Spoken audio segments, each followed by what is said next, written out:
Hello IGNOU students. तो अब आपके एग्ज़ाम स्टार्ट होने वाले हैं। आशा करते हैं आप सभी ने एग्ज़ाम की प्रिपरेशन करनी शुरू कर दी होगी। इसी क्रम में हमारा चैनल भी आपके लिए लगातार इम्पॉर्टेंट क्वेश्चन आंसर्स के वीडियोस लाता रहेगा। उसी क्रम में आज हम सबसे पहले MPS 001 राजनीतिक सिद्धांत के इम्पॉर्टेंट क्वेश्चन विद आंसर्स को देखने वाले हैं और ये क्वेश्चन आंसर्स हिंदी मीडियम के स्टूडेंट्स के लिए होगा। तो मैं रविंद्र चौहान स्वागत करता हूं आपका अपने चैनल PS स्टडी सेंटर में। इग्नू रिलेटेड ऐसे ही जानकारी और इम्पॉर्टेंट क्वेश्चन आंसर वीडियोस के लिए हमारे चैनल को जरूर सब्सक्राइब कर लीजिएगा।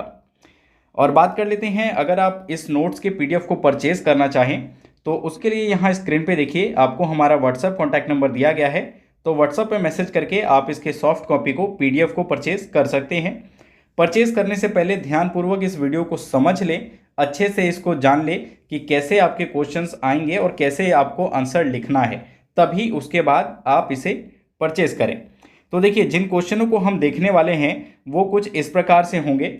यहाँ हम इस वीडियो में टोटल हम 7 क्वेश्चंस को कवर करने वाले हैं। अगर आपका रिस्पॉन्स इस वीडियो पे अच्छा आता है, आप कमेंट करते हैं, इस वीडियो को लाइक करते हैं तो हमारा मोटिवेशन बढ़ेगा और हम आपके लिए इसका सेकंड पार्ट भी जल्द लेकर आएंगे। तो किन किन स्टूडेंट्स को सेकंड पार्ट चाहिए कमेंट करके जरूर बताएंगे।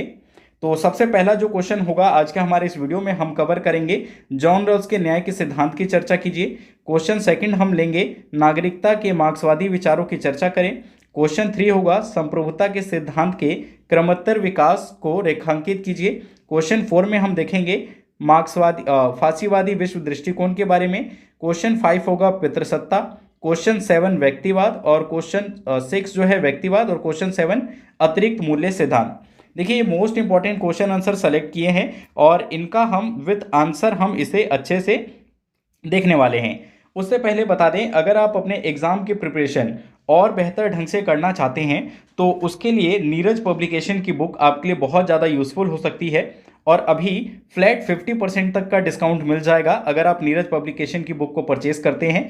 परचेज करने के लिए वीडियो के डिस्क्रिप्शन में आपको लिंक दिया गया है और अगर आप हमारा एक खास कूपन कोड PSSC 2023 का इस्तेमाल करेंगे तो 50% के बाद भी आपको और एडिशनल डिस्काउंट देखने को मिल सकता है।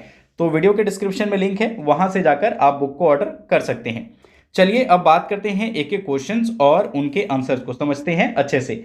तो देखिए, सबसे पहला क्वेश्चन जो कुछ इस प्रकार से पूछा जा सकता है कि जॉन रॉल्स के न्याय के सिद्धांत की चर्चा कीजिए। ठीक है, इसको डिफरेंट तरीके से पूछा जा सकता है। जॉन रॉल्स के न्याय सिद्धांत क्या है उसके बारे में चर्चा कीजिए। जॉन रॉल्स के न्याय सिद्धांत को विस्तार से बताइए। तो ये कुछ डिफरेंट तरीके हो सकते हैं जैसे आपका क्वेश्चन पूछा जा सकता है। देखिए, जब भी आप अपने पेपर की शुरुआत करें तो बेटर होगा कि इंट्रोडक्शन आप जरूर दें।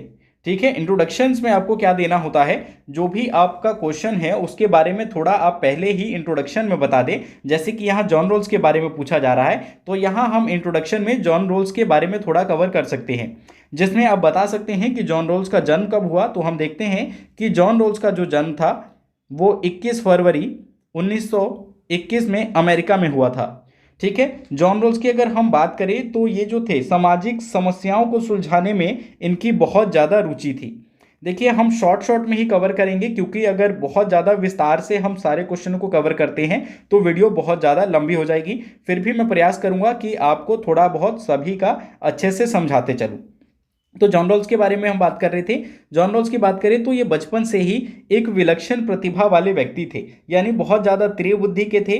ठीक है, इनका विवेक बहुत अच्छा था और बुद्धिमान थे। और इन्होंने अपनी जो पुस्तक लिखी 1971 में, ए थ्योरी ऑफ जस्टिस, ठीक है, इसी पुस्तक में इन्होंने अपने न्याय सिद्धांत की चर्चा की, जिसके बारे में यहाँ हम जानेंगे। तो ये जो इनकी पुस्तक थी ये कुल 9 भागों में विभाजित थी और 600 पन्नों की ये एक पुस्तक थी। तो ये कुछ आप इंट्रोडक्शन में लिख सकते हैं। अब अगर हम बात करें जॉन रॉल्स के न्याय के सिद्धांत की तो यहाँ आप सबसे पहले सामाजिक न्याय सिद्धांत के बारे में बात करेंगे। तो जॉन रॉल्स की जो न्याय सिद्धांत की थ्योरी थी वो इस बुक में थी, ए थ्योरी ऑफ जस्टिस। इसी में उन्होंने अपने सामाजिक न्याय सिद्धांत के बारे में भी जो कि बात की। तो इसमें ये क्या बताते हैं, ये बात करते हैं कि सामाजिक न्याय किस प्रकार से इम्पॉर्टेंट है और उन्होंने कहा कि न्याय उत्तम समाज की आवश्यक शर्त है। जिस समाज में न्याय होगा वो एक उत्तम समाज कहलाएगा, और जहाँ पे अन्याय होगा उसकी प्रशंसा नहीं की जानी चाहिए। एक ऐसा समाज या ऐसा राज्य जहाँ पे व्यवस्थाएं अन्यायपूर्ण हैं उसकी कभी भी प्रशंसा नहीं की जानी चाहिए, उसकी हमेशा निंदा करनी चाहिए। और जो एक अच्छा समाज होता है उसकी सबसे बड़ी खासियत ही ये होती है कि वहाँ पे न्याय जो होता है उसका महत्वपूर्ण स्थान होता है, वहाँ पे न्याय को प्रथम स्थान पे रखा जाता है। इसी प्रकार से हम बात करें उनके दूसरे सिद्धांत की, तो यहाँ पे समान स्वतंत्रता सिद्धांत के बारे में बात करते हैं। इसमें जॉन रोल्स बताते हैं कि जो सार्वजनिक पद है, जो योग्यता है, ठीक है, सार्वजनिक पद को ग्रहण करने की योग्यता सभी व्यक्तियों के पास है और सभी को उसमें हिस्सेदारी का मौका मिलना चाहिए। सभी को भाषण देने की स्वतंत्रता होनी चाहिए, संपत्ति रखने की स्वतंत्रता होनी चाहिए, कानून के समक्ष समानता होनी चाहिए, और इसे जॉन रोल्स समान स्वतंत्रता सिद्धांत में शामिल करते हैं। जॉन रोल्स का कहना है कि स्वतंत्रताएं जो हैं प्रत्येक व्यक्ति को समान रूप से मिलनी चाहिए, किसी के साथ कोई भेदभाव नहीं किया जाना चाहिए। और जॉन रोल्स समान सिद्धांत को प्रथम स्थान पर रखने की बात करते हैं। समान सिद्धांत को उन्होंने सर्वोच्च प्राथमिकता दी जाने की बात कही, और उन्होंने कहा कि जो भी नीति निर्माण करने वाले हैं, ये जो संस्थाओं का निर्माण करते हैं या जो संविधान का निर्माण करते हैं, उन्हें संविधान में, संस्थाओं में, व्यवस्थापिका में सबसे ऊंचा स्थान समान स्वतंत्रता को देना चाहिए। तो ये कुछ बताते हैं सामाजिक इसमें सिद्धांत स्वतंत्रता के बारे में। अगर हम एक और इनके सिद्धांत की बात करें, जिसे आप न्याय का दूसरा सिद्धांत टाइटल दे सकते हैं, तो यहाँ पे जॉन रोल्स ने दो चीज़ों की बात की। एक तो अवसर की उचित समानता की बात की, और दूसरा आय का पुनर्वितरण की। ठीक है, तो अवसर की समानता में तो वो बात करते हैं कि किसी के साथ कोई भेदभाव नहीं किया जाना चाहिए और सबको समान अवसर मिलना चाहिए।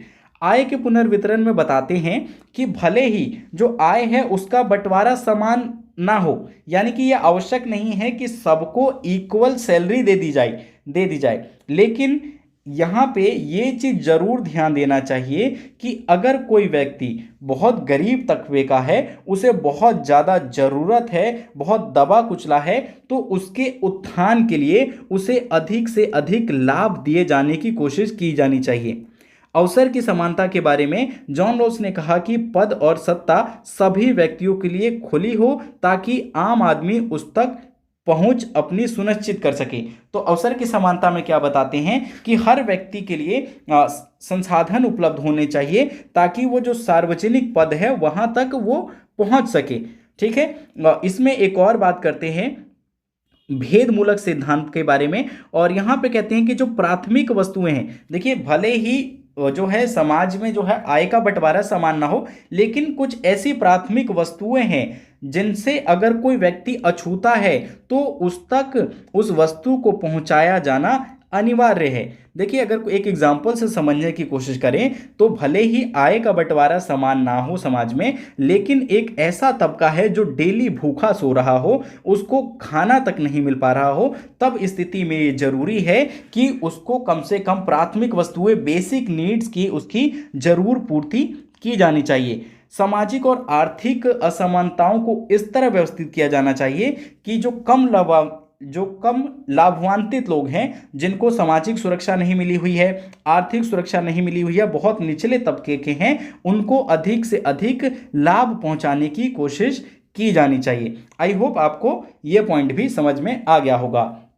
अगला पॉइंट है प्रक्रियात्मक न्याय के बारे में। तो देखिए, प्रक्रियात्मक न्याय व्यवस्था को हम वितरणात्मक न्याय व्यवस्था के नाम से भी जान सकते हैं। ठीक है, वितरणात्मक न्याय व्यवस्था भी आप इसे कह सकते हैं। ये किसके बारे में बात करता है कि ऐसी सामाजिक व्यवस्था का निर्माण किया जाए जो सामाजिक नीतियों के द्वारा न्याय प्रदान करे। ठीक है, सामाजिक नीतियों के द्वारा लोगों को न्याय प्रदान करे, और इसे प्रतिक्रियात्मक न्याय के बारे में इसमें बताया गया है। और संस्थाओं की ऐसी व्यवस्था होनी चाहिए कि वो इन न्याय प्रक्रियाओं को अच्छे से लागू कर सके।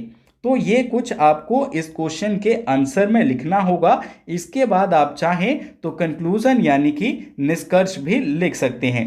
चलिए बढ़ते हैं अगले क्वेश्चन की तरफ। अगला क्वेश्चन आपसे पूछा जा सकता है, नागरिकता के मार्क्सवादी विचार की चर्चा कीजिए।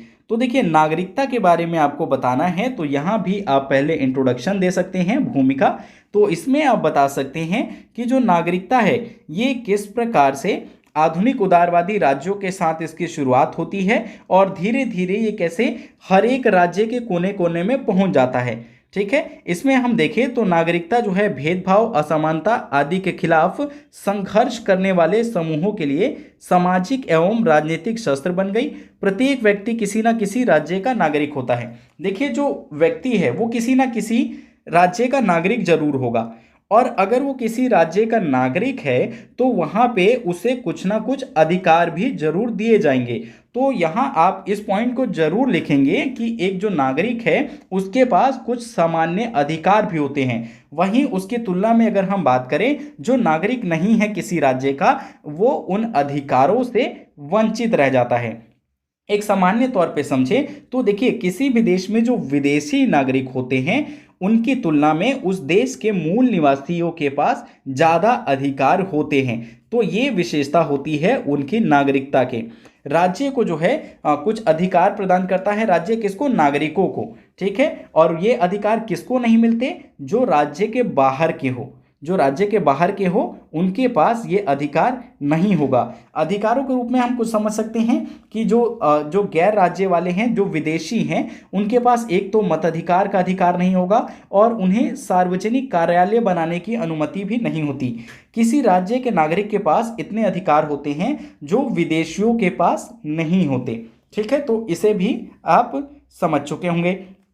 अब यहाँ हम एक और पॉइंट एक्सप्लेन कर सकते हैं नागरिकता के प्रकार के बारे में, जिसमें आप सिविल या असैनिक नागरिकता, राजनीतिक नागरिकता और सामाजिक नागरिकता, तो इन तीनों के बारे में आप दो दो तीन तीन लाइन जरूर एक्सप्लेन करें। इसके बाद हम आते हैं अपने आंसर के मुख्य पार्ट पे, जो कि आपसे पूछता है मार्क्सवाद और नागरिकता के बारे में, यानी कि मार्क्सवाद नागरिकता के बारे में क्या विचार प्रकट करता है उसको आप इसमें लिखेंगे, फिर ये आपका आंसर कंप्लीट हो जाता है। इसमें आप निष्कर्ष भी ऐड कर सकते हैं।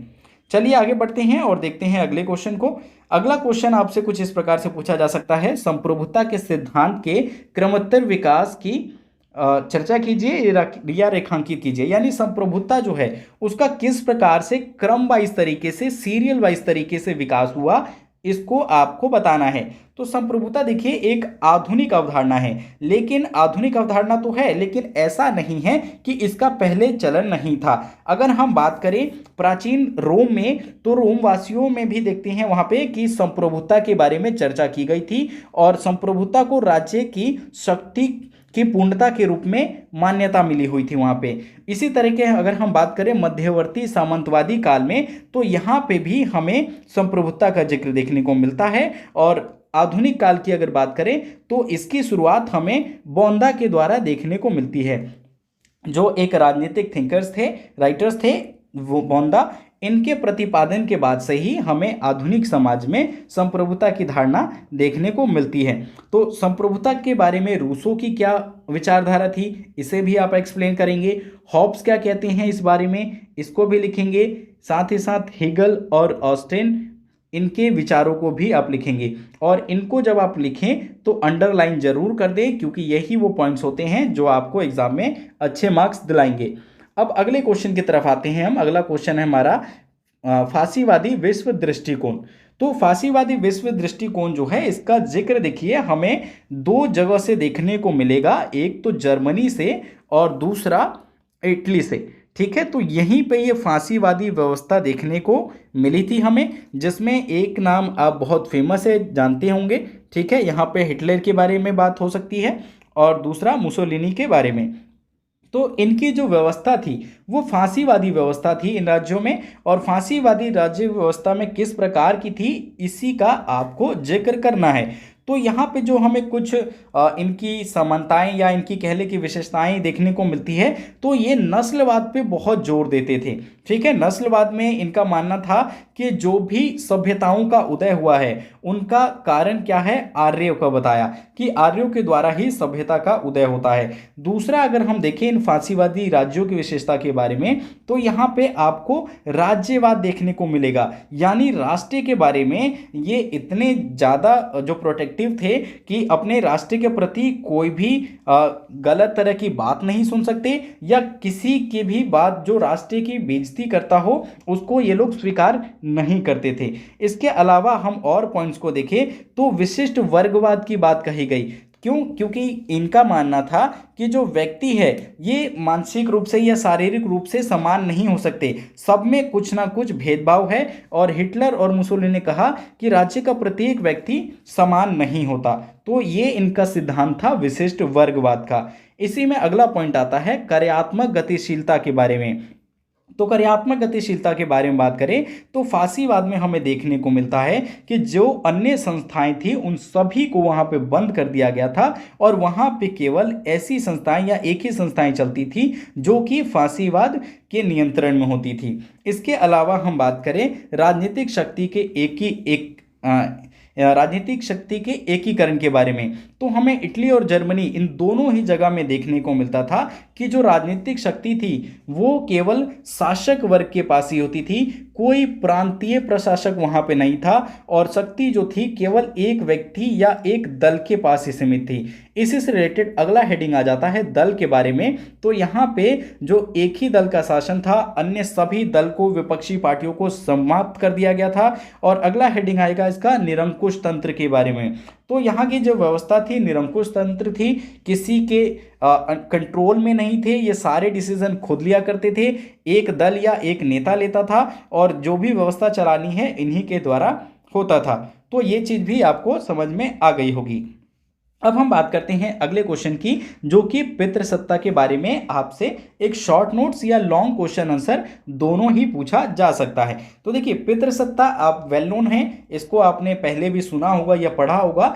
तो इसमें हमें जो बताना है कि देखिए पितृसत्ता जो है एक सामाजिक व्यवस्था है, और ये कैसी सामाजिक व्यवस्था है जहाँ पे हमेशा पुरुषों को प्राथमिकता दी जाती है, चाहे हम बात करें सत्ता में या समाज में, दोनों ही जगह पे जो पुरुष है उनको वरीयता दी जाती है। ठीक है, महिलाओं को हमेशा पुरुष के अधीन माना जाता है, और एक पिता या पुरुष हमेशा एक महिला या जो गर्ल चाइल्ड है, फीमेल है, उस पर अधिकार जमाता है। और इस प्रकार से हमें देखने को मिलता है कि जो पितृसत्तात्मक व्यवस्था है किस प्रकार से महिलाओं के साथ ये उत्पीड़न का कारण रही है।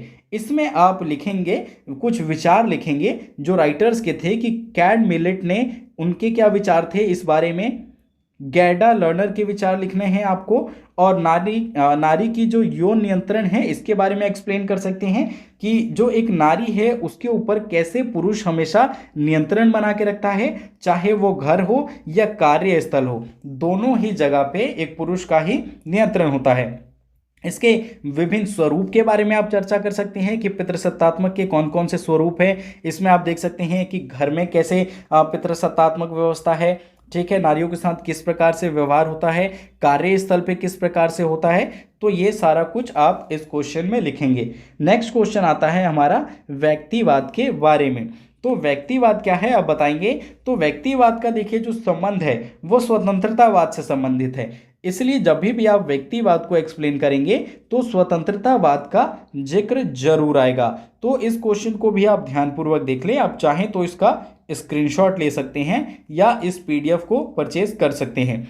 अगला वीडियो हम जल्द MPS 2 का आपके लिए अपलोड करेंगे, तो उसे भी जरूर देखें। क्वेश्चन नंबर 7 आ चुका है हमारा अतिरिक्त मूल्य का सिद्धांत। तो जो अतिरिक्त मूल्य का सिद्धांत था, इस थ्योरी को मार्क्स के द्वारा दी गई थी, और ये थ्योरी किसमें दी थी उन्होंने, अपनी जो पुस्तक लिखी थी दास कैपिटल, उस पुस्तक में या उस कृति में इसके बारे में, अतिरिक्त मूल्य के सिद्धांत के बारे में जिक्र किया था। अतिरिक्त मूल्य का सिद्धांत देखिए था क्या, ये कुछ और नहीं था। मार्क्स यहाँ पे जिक्र करते हैं कि जैसे उत्पादन होता है किसी वस्तु का, तो वो उत्पादन किस चीज़ पे निर्भर करता है, मजदूरों के ऊपर। लेकिन जब एक वस्तु का जो है निर्माण हो जाता है, ठीक है, निर्माण के बाद जब उसको मार्केट में उतारा जाता है बेचने के लिए, तो उसे बहुत हाई प्राइस पे बेचा जाता है। ठीक है, हाई प्राइस पे बेचा जाता है, और उसके निर्माणकर्ता कौन थे, मजदूर थे। तो यहाँ पे जो मजदूर था उसको उस प्रोडक्ट के लिए जो निर्माण करने के लिए प्राइस दिया गया वो दिया जाता है मान लीजिए 100 रुपये, और उस प्रोडक्ट को बेचा जाता है 1000 रुपये पे। तो इसके बीच का जो गैप है, इसी को अतिरिक्त मूल्य सिद्धांत कहा गया है। और ये जो अतिरिक्त मूल्य है यानी 100 रुपये उसकी लागत आई और 100 और 1000 रुपये में उसको बेचा गया, तो जो 900 रुपीज़ था वो किसके जेब में गया? ये गया पूंजीपतियों के जेब में। ये जो धनी लोग हैं उनके पास चले जाता है। तो इसी को अतिरिक्त मूल्य का सिद्धांत कहा गया। और कार्ल मार्क्स कहते हैं कि ये उचित व्यवस्था नहीं है, इसका खामियाजा मजदूरों को भुगतना पड़ता है, क्योंकि इसके निर्माणकर्ता वो हैं और जिस कड़ी मेहनत से वो उसका निर्माण करते हैं उसका पारिश्रमिक उनको प्राप्त नहीं हो पाता।